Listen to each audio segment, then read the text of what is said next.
In a previous video, I explained why Hermione was the best character in the Harry Potter series. But I lied. Hermione is my favorite character, but she's not the only one. In extolling Hermione, I suggested she was the best due to a number of factors. She's huge in the fandom, she's the star of numerous fanfictions, and she appears in more artwork than Harry Potter himself. That said, there's another character which deserves praise. Dreamy, clever, and thoughtful, Luna Lovegood is underrated, even by her admirers. While Hermione is an iconic character, worthy of praise within the main series, Luna is the kind of character who should have her own spin-off.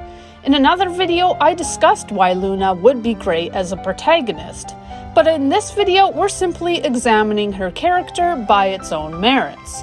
After Hermione, Luna is easily one of my favorites, and I'd still love to read a series from her point of view, whether it be her wit, her outside-the-box thinking, her observancy, or her dreamy attitude. Her head would be a fun and unique space to explore. Before we continue, I'm Riley and this is Otherworldly Fiction. On this channel, I rant about fantasy books, explore bookish lore, study characters, and share writing advice. If any of that sounds like your cup of butterbeer, hit that subscribe button. Posts are on Fridays. Luna is quirky, and on first meeting her, more than a little eccentric. But why is she the best character? Here are the reasons I love her. Reason number 1. She's smart. What can I say? I'm a sucker for an intelligent character. Intelligence and cleverness are also the reasons I love Hermione, but Luna's mind works differently than Hermione's. Hermione is bookish and prone to memorizing facts, but Luna thinks on her feet. Her brilliant ideas stem more from her off-the-wall thinking than they do from any list of facts. Both Hermione and Luna can think outside the box, but Luna doesn't need to memorize a library. She just has to observe what others overlook. It's also important to note that Luna was sorted into Ravenclaw.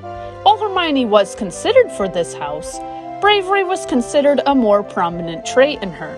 For Luna, despite her innate bravery, her clever side still won out. Her intelligence was on full display when she helped Harry to locate one of Voldemort's Horcruxes, by suggesting it might be the lost item of Ravenclaw. The films took this further, by having Luna direct Harry to speak with Helena Ravenclaw, Rowena's ghost daughter. In hindsight, it's an obvious idea, but at the same time, it's exactly the kind of thought everyone would overlook. The ghosts form a backdrop to Hogwarts, being almost invisible to students for all the importance they command. Moreover, Hogwarts trivia, such as the legend of the missing diadem, is likewise dismissed by students. Only Luna would take time to develop friendships with the ghosts, or attach importance to obscure pieces of history, thereby finding answers where others couldn't. Plus, she's simply clever. If she wasn't, she'd be unable to enter the Ravenclaw common room. Rather than give a password, students of Ravenclaw House are required to answer a riddle, a task Luna has no trouble with. Reason number 2 on this list is that she's quirky. If you know anything about the kinds of characters I like to read about or write, you'll know that they're usually one of or both of two things, smart and slightly eccentric. As someone who's kind of quirky, I can relate to Luna. Quirky characters can fall into the trap of being unbelievable, or labeled as manic pixie dream girls, but Luna's unusual traits are balanced against her more grounded ones. Her overall attitude is what makes her eccentricity great too, because rather than become depressed because she doesn't fit in, or be defensive, she is proud of her strangeness. She owns it in a way few other characters do, and while she is aware of being bullied, insults seem to bounce off of her. She doesn't allow herself to be fazed by others. She embraces her oddities in a way that one almost envies her. After all, how many of us have the courage to be entirely ourselves before others, completely unfiltered? How many of us feel comfortable sharing our beliefs, or sticking to them even when they're challenged? How many of us can share ourselves, our vulnerable sides, without letting emotions or the opinions of others cloud our judgment? Luna beats proudly to her own drum. Plus, her quirks make her endearing. She offers endless humor to the reader via her conspiracy theories, which include the Rotfang conspiracy, Nargle infestations, and the lost creature known as the crumple-horned Snorkak. Even if much of her ideas seem like bullshit, it's harmless bullshit, focusing on mythical creatures, made-up celebrities, and over-the-top government conspiracies. She makes us smile. She also reminds us of the conspiracy theorists in our own lives, the people who believe fairies exist, who believe aliens are running amok in Parliament, and the people who will happily rant to us about how they spotted Elvis walking around. There are a few characters who encapsulate that conspiracy theorist friend we all know, but Luna allows us to find the humor in such a person. Then, of course, there are her outrageous fashions. And I might be biased, but I love characters who wear oddball clothes. Of her fashion statements, few are more iconic than her roaring lion hat. When it comes to her other odd behaviors, like reading upside down or describing clouds, one can't help but feel there's more going on beneath the surface of her dreamy stare. She isn't weird just to be weird. If anything, I can't help feeling that everything she does has a reason, however illogical it might seem to others. For example, when she wears yellow to a wedding, she does so because she believes it brings good luck. When she volunteers to be bitten by a gnome, this also has a purpose. She believes their saliva is beneficial. And who knows, some of Luna's ideas have turned out to be right. What if a potioneer found that gnome saliva did, in fact, have some positive effect? Reason number 3 on this list is that she's observant and outspoken. These are technically 2 traits, but I've included them in one category because they complement one another. The first is one of those traits which is all the more interesting because her demeanor initially suggests the opposite. On first seeing Luna, she seems spaced out. She has a dreamy stare, and she can appear almost detached from her surroundings. In reality, though, she simply conceals her emotions. Moreover, when it comes to those she trusts, she's willing to share her opinions, however hard for people they might be to hear. She notices that Ron can be mean. She cares about him, but she confides in none other than Harry to share this fact. Despite her manners, she knows what's what, and she's not afraid to speak her mind. She even portrays a cooler side when falling into debate with Hermione. While both characters are intelligent, outside-the-box thinkers, they are polar opposites in everything else. Hermione is for rationality, organization, and facts. Luna, by contrast, is for imagination, faith, chaos, and ideas. Hermione follows science, while Luna concocts her own thoughts. Both sets of traits have their value, but they're in conflict with each other. As a result, Hermione and Luna struggle to get along, but Luna, even where she appears wrong, has to be admired for sticking to her beliefs and speaking her mind. Hermione can be intimidating, but Luna is not one to be cowed by anyone. Even the brightest witch of the age can't change her mind.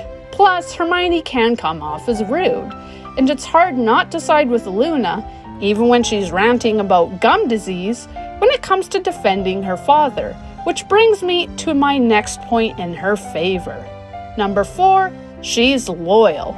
Despite their differences, Luna accepts Hermione as one of her closest friends. When it comes time to risk herself, first in being expelled by Umbridge, and then in facing Death Eaters at the Ministry, Luna is more than willing to do so for her friends. She is a part of the secondary group, the Silver Trio, who accompany Harry, Ron, and Hermione to the Ministry. This places her in the top 5 when it comes to Harry's friends. Harry sees this loyalty play out in another way when, still a criminal in a Voldemort-run world, he visits Xenophilius. On entering Luna's room, Harry notices pictures on the ceiling. 5 faces, which turn out to be Harry, Ron, Hermione, Neville, and Ginny, are placed together, each entwined together by golden fixtures. Closer examination reveals that these are actually linked words, the word friend repeated over and over. On seeing this display in Luna's room, Harry feels uncomfortable. Not because it's strange, but because he's moved, and it makes him guilty. He can't help feeling that he hasn't valued Luna as highly as he should have. Luna fights bravely in the Battle of Hogwarts, dueling alongside Ginny, to say nothing of her support of Harry when she, together with Neville and Ginny, attempts to steal the Sword of Gryffindor for him. Before the great battle even begins, Luna runs the DA with Neville and Ginny. The determination of both her and her father to support Harry, defying Voldemort to do so, says it all. Even when she's captured, she expresses no regret for her rebellion. Though Xenophilius comes apart, Luna sticks to her beliefs. Of course, this just covers her loyalty to her friends. While Luna remains a close friend of Harry's going into her adulthood, she's also dedicated to her family. She marries a Scamander, and with him has 2 sons. However, even as a teen, she betrays some emotion when it comes to defending her father. Luna is mostly emotionless when others make fun of her, but when anyone dares to question her father, or anyone else she cares about, her cool manner fades, to be replaced by a fury which would be worthy of Hermione. She'll tolerate a great deal, but she won't hesitate to raise hell on behalf of others. Finally, there's her pseudo-support of Gryffindor. She'll support her own house first, especially if Ravenclaw and Gryffindor are competing. But where Gryffindor is against Hufflepuff or Slytherin, she's all Gryffindor, sporting a roaring lion hat and bearing the Gryffindor colors. She attends all of Harry's matches, and appears to support her friends. Reason number 5 on this list is that she's funny. It's unkind to make fun of Luna, but when it comes to her more innocent quirks, one can't help feeling endeared to her for her silly side. Some of Luna's best moments come during Quidditch matches. While I've mentioned her crazy hats, which include not only a roaring lion, but a flapping bird for Ravenclaw, she really shines when she's given the role of Quidditch commentator. Tasked with offering commentary to the matches and keeping score, she goes wildly off track. She forgets player names, she describes cloud shapes instead of detailing what's happening, and she finally wins Ron's friendship when she suggests that Zachariah Smith, an opposing player, is afflicted with loser's lurgy. Luna can also be seen swatting at the air, presumably to keep invisible critters from filling her head. Then there are her conspiracy theories, which go a great way to brightening Harry's day, and the funny questions she asks.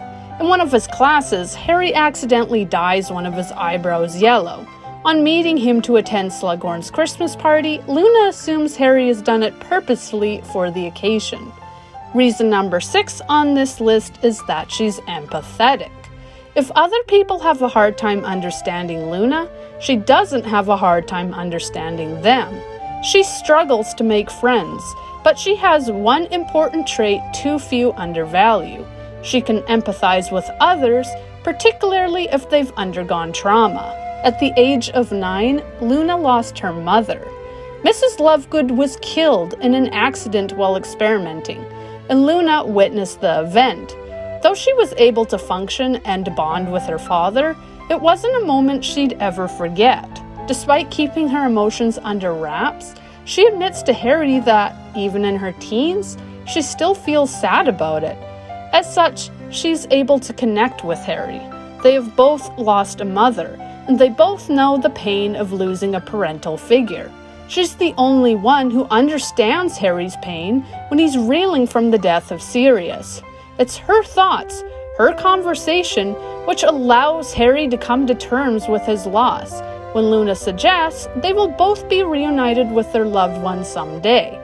Luna isn't wrong either, given Harry does connect with Sirius again using the Resurrection Stone. Harry's meeting with Dumbledore, upon allowing himself to be killed by Voldemort, also suggests he'll be able to move on someday, presumably to somewhere where he'll be reunited with his family. If that wasn't enough, Luna also uses her experience as an outsider to offer comfort to Harry.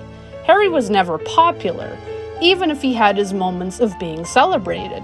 But in his 5th year, he's more an outsider than ever. Outside of his closest friends, no one will talk to him.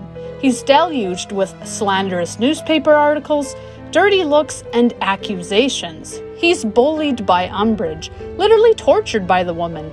And he's branded as a liar at worst and a lunatic at best by the government. Despite his relative poor social standing, Luna makes a point of being his friend. She confides in him, suggesting his isolation is what Voldemort wants, and she promises to support Harry. If he's alone, she's a willing friend, and she assures him that both her and her father believe him. Ultimately, her empathy gives Harry a safe space, as well as the connection needed to have his story told when Luna's father agrees to publish his interview in the Quibbler. In conclusion, I've discussed Luna before, but the discussion bears repeating. She's a well-written character, memorable and funny, but developed and relatable too. Despite her dreamy demeanor, outrageous fashions, or crazy beliefs, she's also loyal, clever, observant, and empathetic. In the end, she's a true friend, to Harry and to anyone who will give her the time. She reminds us of people we know, and of why we still love those people, even when their eccentricity seems over the top. She highlights what makes someone truly important, showcasing the value of standing by your friends and understanding others. And at the end of the series, she comes away as a person we'd all love to hang out with, quirks and all. Next to Hermione, she can be forgotten, but she's every bit as worthy a friend, and even Harry has to admit to himself that he hasn't appreciated her for who she is and what she's done for him. For her loyalty, her kindness, and of course her oddities, Luna remains one of my favorite characters in the Potterverse. Who are your favorite Harry Potter characters, and why? Let me know in the comments, and if you enjoyed this video, like and subscribe. Thank you for watching, and happy reading!